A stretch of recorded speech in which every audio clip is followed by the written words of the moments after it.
நடிகர் அஜித் இன்று தமிழ் சினிமாவில் எவ்வளவு பெரிய உச்சத்தில் இருக்கிறார் என்பதை நாம் அனைவரும் அறிவோம்.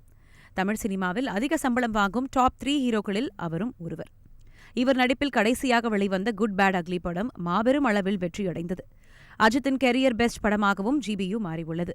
அஜித்தின் மேல் ரசிகைகளுக்கு மட்டுமின்றி பல நடிகைகளுக்கும் கிரஷ் ஏற்பட்டிருக்கு. அதை பலரும் வெளிப்படையாக கூறியிருக்கிறார்கள். அப்படி அஜித் மேல் தனக்கு கிரஷ் இருந்ததாக பிரபல நடிகை மகேஸ்வரி கூறியிருக்கிறார். நடிகை ஸ்ரீதேவியின் தங்கையான இவர் அஜித்துடன் இணைந்து நேசம் மற்றும் உல்லாசம் என்று 2 படங்களில் நடித்திருக்கிறார். தெலுங்கில் நடைபெற்ற ஒரு நிகழ்ச்சியில் கலந்து கொண்ட நடிகை மகேஸ்வரி, அஜித் மேல் எனக்கு கிரஷ் இருந்தது, அவருடன் 2 திரைப்படங்கள் பணியாற்றி இருக்கிறேன், எனக்கு அவரை மிகவும் பிடிக்கும் என்று கூறியிருக்கிறார். படப்பிடிப்பின் கடைசி நாளில் அஜித்தை பார்க்க முடியாமல் வருத்தத்துடன் நடிகை மகேஸ்வரி இருந்த நிலையில் அஜித்தே அவரிடம் வந்து பேசியிருக்கிறார். அப்பொழுது நீ எனக்கு தங்கை போல் அப்படின்னு அஜித் கூறியிருக்கிறார்.